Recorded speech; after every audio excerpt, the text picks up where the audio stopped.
సంక్షేమానికి గ్యారంటీ 6 గ్యారంటీలు హామీల అమలుకు బడ్జెట్లో పెద్దపీట. మొత్తం 2,75,891 కోట్లలో గ్యారంటీలకే 53,196 కోట్లు. ఓటాన్ అకౌంట్ బడ్జెట్ను అసెంబ్లీలో ప్రవేశపెట్టిన భట్టి విక్రమార్క. పంచాయత్ రాజ్కు భారీగా నిధులు, పెంచిన పెన్షన్లు ఏప్రిల్ నుంచి, ఆర్టీసీకి మహాలక్ష్మి కింద ప్రతి నెల 300 కోట్లు, ఆయకట్టుకు నీళ్లిచ్చే ప్రాజెక్టులకు ఫస్ట్ ప్రయారిటీ, ఉస్మానియా దవాఖానకు త్వరలో కొత్త బిల్డింగు, 3 జోన్లుగా రాష్ట్ర అభివృద్ధి, నలుమూలల ఫార్మా క్లస్టర్లు, మూసీ రివర్ ఫ్రంట్కు 1000 కోట్ల రూపాయలు కేటాయింపు. ఇక్కడ హామీల అమలే లక్ష్యంగా కాంగ్రెస్ ప్రభుత్వం తన తొలి బడ్జెట్ను ముందుకు తెచ్చింది. రాష్ట్ర ప్రజల సంక్షేమానికి తమది గ్యారంటీ అని ప్రకటించింది. అభయహస్తంలోని 6 గ్యారంటీలకు పెద్దపీట వేసింది. కొందరి కోసం మాత్రమే అందరూ అనే నిరంకుశ విధానాలు ఇక ఉండవని, అందరి కోసం మనం అందరం అనే స్ఫూర్తితో తెలంగాణ అమరుల ఆకాంక్షలు నెరవేరుస్తామని తెలిపింది. గత పాలకులు అప్పజెప్పిన అస్తవ్యస్త ఆర్థిక వ్యవస్థను చక్కదిద్దుతామని, అక్రమాలపై విచారణ జరిపిస్తామని వెల్లడించింది. తెలంగాణ పునర్నిర్మాణమే ధ్యేయమని తెలిపింది. ఇచ్చిన మాట ప్రకారం జాబ్ క్యాలెండర్ అమలు చేస్తామని, నిరుద్యోగుల కలలు సాకారం చేస్తామని రాష్ట్ర ప్రభుత్వం బడ్జెట్ సందర్భంగా చెప్పింది. ఇక రాష్ట్ర ఓటాన్ అకౌంట్ బడ్జెట్ ను శనివారం అసెంబ్లీలో డిప్యూటీ సీఎం ఆర్థిక మంత్రి భట్టి విక్రమార్క ప్రవేశపెట్టారు. ఎన్నికల హామీలను నిలబెట్టుకునేలా కేటాయింపులు చేశారు. సంక్షేమ శాఖలకు నిధులు పెంచారు.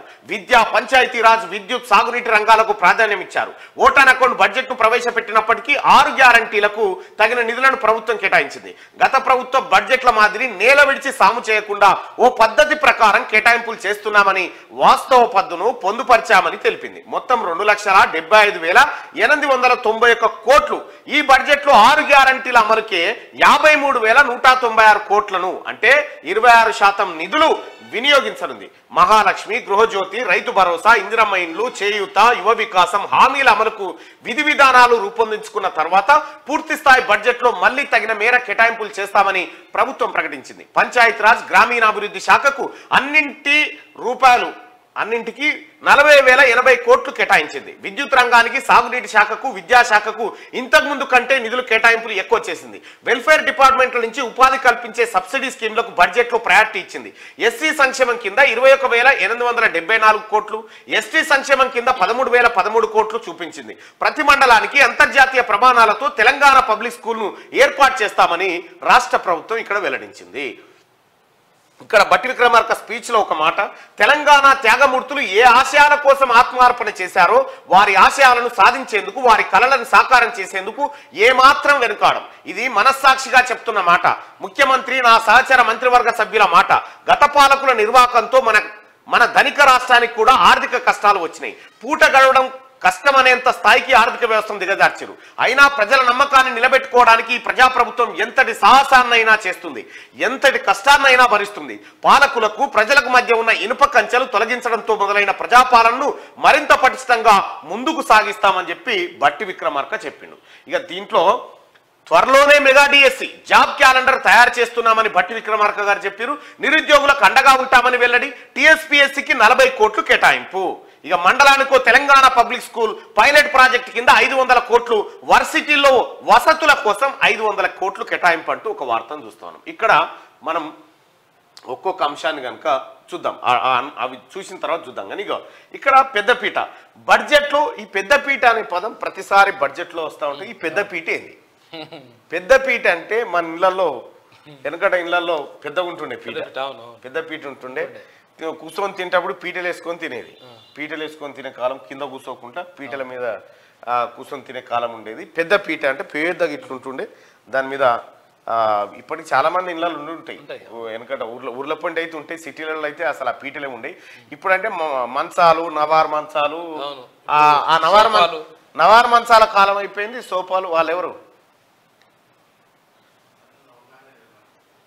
రమన్, ఈ పెద్దపీటలు అనేటి ఉంటాయి అన్నట్టు. ఆ పదాన్ని తీసుకొచ్చి ఇక్కడ పెద్దగా వేసిరని చెప్పి చెప్తా ఉన్నారు. అయితే ఇక్కడ మొత్తం 2,75,891 కోట్లలో గ్యారంటీలకు 53,196 కోట్ల రూపాయలు కేటాయించారు.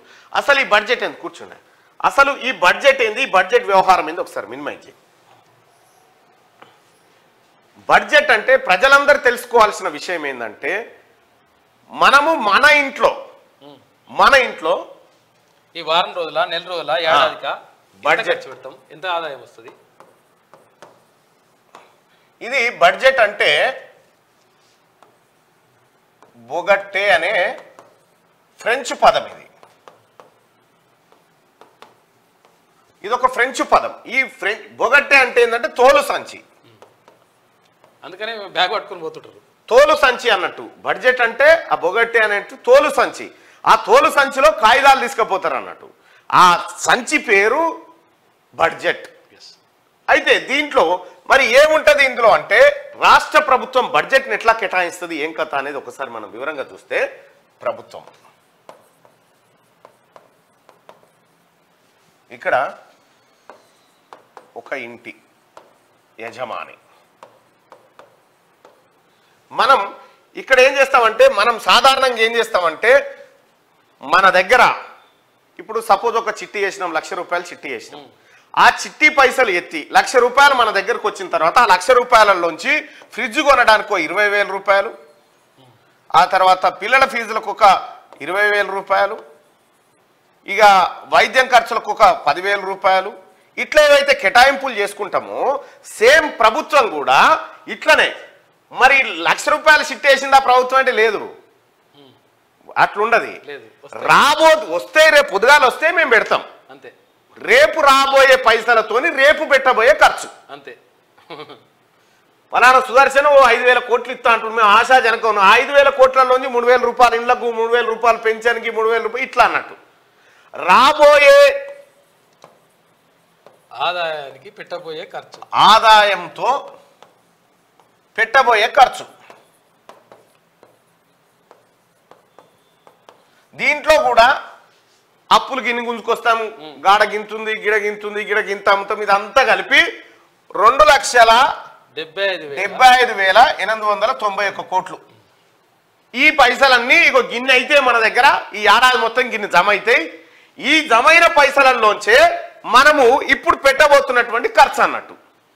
ఇవి తయారుగా లేవు, పైసలు ఏం జేవులా వస్తాయని, వచ్చే పైసలను పెట్టబోయే ఖర్చు. ఇది బడ్జెట్. దీనికి ఒక ఆర్థిక విధానం. ఈ సంవత్సరంలో ఏ రంగాలపైన మనం ప్రత్యేకంగా దృష్టి పెడతామో ఆ రంగాలకు కేటాయించే కేటాయింపులేని అనేది దీంట్లో.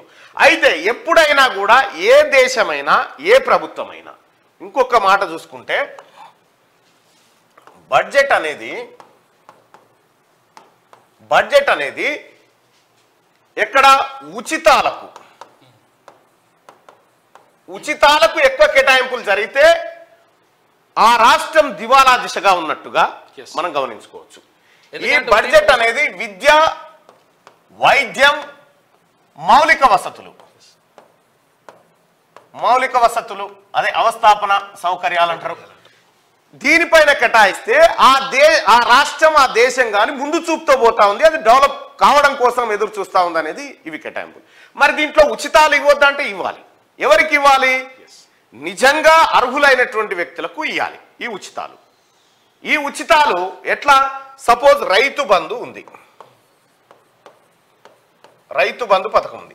ఈ రైతు బంధుకు సంబంధించినటువంటి పథకంలో రైతులకు ఒక ఎకరానికి 5,000 రూపాయల పెట్టుబడి అనేటువంటి మాట చెప్పినారు. నిజంగా రైతులకు గనక ఒక మాట, రైతులకు ధాన్యం అమ్ముకునే కాడ, ఎరువుల సరఫరా కాడ, ఇటువంటి కాడ గనక రైతుకు అన్యాయం జరగకుండా ఉంటే ఇప్పుడు సపోజ్ ఒక బియ్యం, ఒక వడ్ల బస్తా, ఒక బస్తా క్వింటాలకు దాదాపు 5 కిలోలు తరుగు తీస్తారు. 5 నుంచి 7 కిలోల వరకు ఆ తేమ మాస్టర్ బాగాలేదని చెప్పి రకరకాలుగా ఒక 5 కిలోలు తీస్తారనుకో. ఒక ఎకరాకి ఎన్ని క్వింటాలు పడతాయి? 25 క్వింటాలు అనుకుందాం. 25 × 5 750 కిలోలు తీస్తారు. 125 కదా, సారీ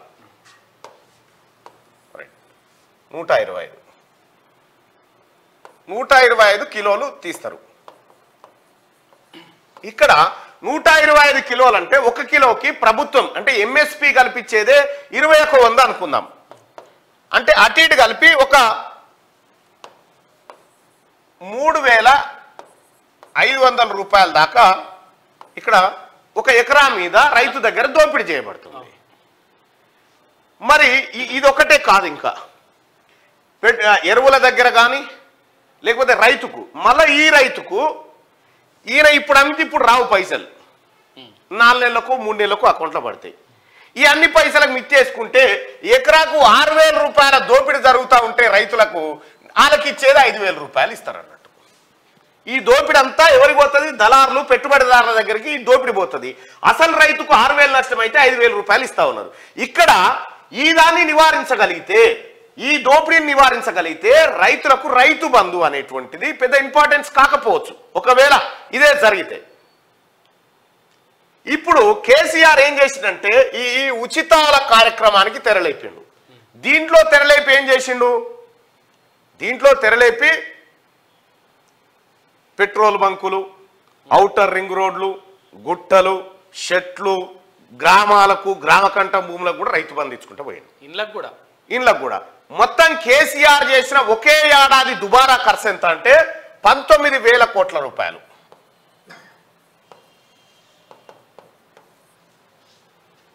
ఈ 19,000 కోట్ల రూపాయలు 1900 కోట్లు 1900 కోట్ల రూపాయలు ఈ దుబారా ఖర్చు కింద ఒక సీజన్లో పెట్టిండు కేసీఆర్ ఖర్చు. అంటే ఇట్లా అనేక రకాలుగా సీజన్గా పెట్టుకుంటూ వచ్చిండు.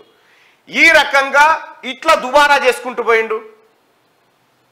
అనేక రకాలైనటువంటి ఏ స్కీమ్ అయినా కేసీఆర్ పెట్టిన ఏ స్కీమును తీసుకున్నా అవి పావుల ముందుకు పోతే బారాణ మంద వెనుకకు వస్తాయి.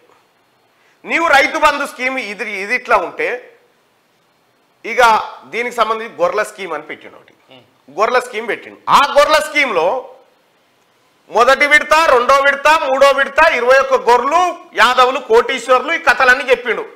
2017లో గజ్వేల్ నియోజకవర్గం కొండపాక దగ్గర జరిగినటువంటి బీఆర్ఎస్ పార్టీ సభలో, లేకపోతే కేసీఆర్ ముఖ్యమంత్రిగా ఉన్నటువంటి ఆ సభలో, ప్రభుత్వ సభలో 21 గొర్రెలతో మిమ్మల్ని కోటీశ్వర్లు చేస్తానని మనకు ముచ్చట్లు చెప్పిండు. ఎంతవరకు అమలైంది ఆ స్కీము? ఆ స్కీము అక్కడ మొదలై కుంటుకుంటా, మన కుంటి గొర్రె కనుక కుంటుకుంటా పోయినట్టుగా పోయి ఆయనతో పొయ్యిలకు పోయిందా? లేదు మళ్ళీ 20,000 రూపాయలు వాళ్ళ దగ్గర తీసుకున్నాడు. వీళ్ళ దగ్గర 100 మంది దగ్గర తీసుకొని 20 మందికి ఇచ్చి 80 మంది పైసలు కూడా 20 మందిలో కలిపి మిగిలిన పైసలు జవలేసుకొని పోయి ఈ స్కీమ్ ఇట్లా పోయింది.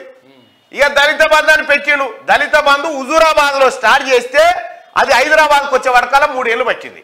గత బడ్జెట్ లో 17,500 కోట్ల రూపాయల కేటాయింపులు జరిపితే ఏ కాన కూడా ఇయ్యలే. ఇట్లా ఈ రకంగా ఈ ఉచితాలు కేవలం ఓట్ల కోసం బడ్జెట్. కేసీఆర్ పెట్టిన ప్రతి బడ్జెట్ ఓట్ల కోసం పెట్టినటువంటి బడ్జెట్టే. ఈ కేటాయింపు చూపిస్తాడుగా. ఇక చూసిరా, గొల్ల కుర్మల కోసం 1000 కోట్లు కేటాయించానగానే కేటాయింపు సరే, ఖర్చేది? ఇక ఆయన ఖర్చులు, ఆయన కథా వ్యవహారం ఒకసారి మనం పరిశీలించి చూద్దాం.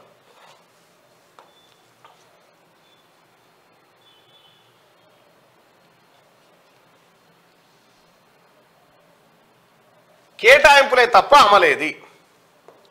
ఇగో ఇది ఒక్కసారి మనం చూసుకోవాలి. కొంచెం జూమ్ ఏమన్నా వస్తుందా? ఇగో కేటాయింపులే తప్ప అమలు లేదు. ఇది ఎవరో కాదు, వ్యవసాయ రంగ నిపుణుడు, రైతు స్వరాజ్య వేదిక కన్నెగంటి రవి రాసినటువంటి నివేదిక. ఏది ఒక ఓపెన్ పేజీలో రాసిండు. ఏం చేసిండు కేసీఆర్ అంటే బీసీల పథకాల అమలు ఏది?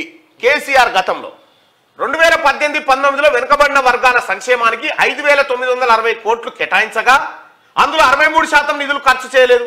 2023-24లో కేసీఆర్ కథ చూడు ఎంత కేటాయించిండు బీసీలకు. 2018లో 5,960 కోట్ల రూపాయలు. 5,960 ఖర్చు చేసింది ఎంత? 64% ఖర్చు చేయలే.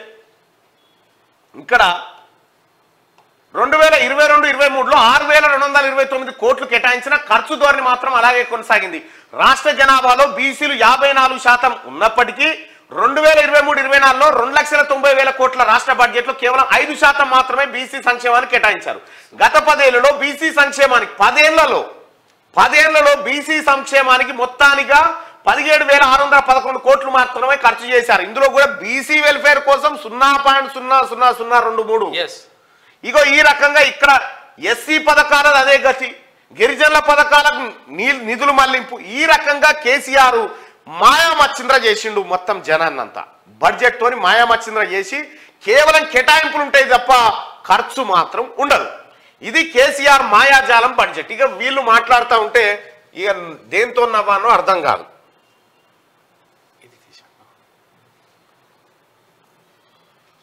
క్లోజ్ చేయి. ఆ రకంగా అది అట్లా ఉంటే ఇగో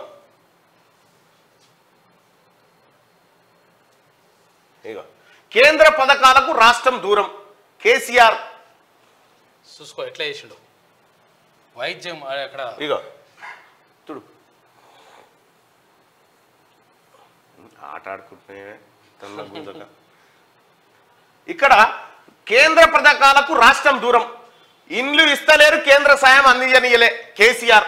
స్మార్ట్ సిటీల పైసలు బంద్ అయిపోయినాయి. ఎస్సీ ఎస్టీలకు అందని సబ్సిడీలు, పంట పరిహారానికి సొంత స్కీమ్ ఏది లేదు, ఫసల్ బీమా వాడుకోలే, ఆయుష్మాన్ భారత్ వాడుకోలే. ఇట్లా రకరకాలుగా తెలంగాణ రాష్ట్రాన్ని మిగులు బడ్జెట్ తో ఉన్న రాష్ట్రం. మనమేమనుకన్నా భవతీ భిక్షాందేయి అని మన ఇంటికి ఎవరైనా వచ్చారనుకో, ఇంట్లో ఉన్న దాంట్లో కొంచెం ఏదో సాయం చేస్తాం.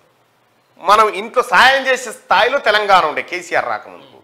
కేసీఆర్ చేతి కాపోయి ఇప్పుడు ఏమైందంటే ఇది ఉల్టా అయిపోయింది. ఈ కేసీఆరే భవతీ భిక్షాందేయి అనే కాడికి తెచ్చిండు తెలంగాణ రాష్ట్రాన్ని. ఇగో ఇది ఇట్లా చేసి కాంగ్రెస్ పార్టీ ప్రభుత్వానికి రాష్ట్రాన్ని అప్పచెప్పిన తర్వాత ఇప్పుడేమంటుడు, మేము గతంలో చందమామని మీరు చేసిన చందమామనా? చంద్రచంద్ర చేసిండు. చందన చేసిరు చంద్రశేఖరరావు. చందన మీరు చేసింది.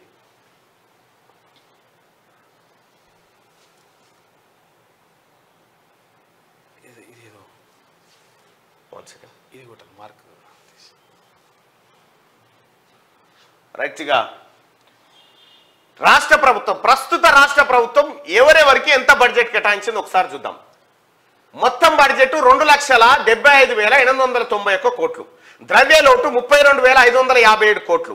రెవెన్యూ మిగులు 5,944 కోట్లు. 6 గ్యారంటీల కోసం 53,196 కోట్లు కేటాయింపు. సంక్షేమానికి 45,449 కోట్లు కేటాయించింది. ఇక వైద్యం కోసం 11,500 కోట్లు. విద్యారంగానికి అత్యధికంగా 21,389 కోట్లు కేటాయించింది. గతంలో కేటాయించలేదు. గతంలో ఫీజు రియంబర్స్మెంట్ లేదు, తర్వాత వీళ్ళకి ఫీజులు లేవు, తర్వాత ఏది యూనివర్సిటీలకు కేటాయింపు లేవు, ఏది లేదు, మొత్తం కూడా తిండికి లేదు. పంచాయతీరాజ్ శాఖకు అత్యధికంగా 40,080 కోట్లు కేటాయించింది. అంటే గ్రామీణ అభివృద్ధి పైన రాష్ట్ర ప్రభుత్వం ప్రత్యేకంగా ఫోకస్ పెట్టింది. వ్యవసాయ శాఖకు 19,746 కోట్లు. నీటిపారుదల శాఖకు 28,024 కోట్లు. మున్సిపల్ శాఖకు 11,692 కోట్లు. ఆర్టీసీకి 4,000 కోట్లు కేటాయించింది. విద్యుత్ సంస్థలకు 16,825 కోట్లు. పరిశ్రమల శాఖకు 2,543 కోట్లు కేటాయించింది. ఇది బడ్జెట్. అయితే ఈ బడ్జెట్ పైన విపక్షాల ఆరోపణైంది. చెప్పింది కొండంతా, ఇచ్చింది గోరంతా. అన్ని వర్గాలను మోసం చేశారని చెప్పి హరీష్ రావు అంటా ఉంటే, హామీలు ఎగ్గొట్టాలని చూస్తున్నారు, పంటలకు బోనసు, రుణమాఫీ, నిరుద్యోగ వృత్తి కేటాయింపు లేవని చెప్పి మాట్లాడుతూ ఉన్నాడు. ఇక్కడ క్లియర్ గా అన్ని వర్గాలను మోసం చేసిరట. కర్సేబెట్టల ఇంకెళ్ళు వీళ్ళు కర్సేబెట్టల కేటాయింపులు మాత్రం అన్ని వర్గాలను మోసం చేసిరు. అప్పుడైన కథ. ఈయన హరీష్ రావు లెక్కలను CAG report, controller and auditor general CAG రిపోర్ట్లు చెప్తాయి హరీష్ రావు ఎంత పనివాడు అనేది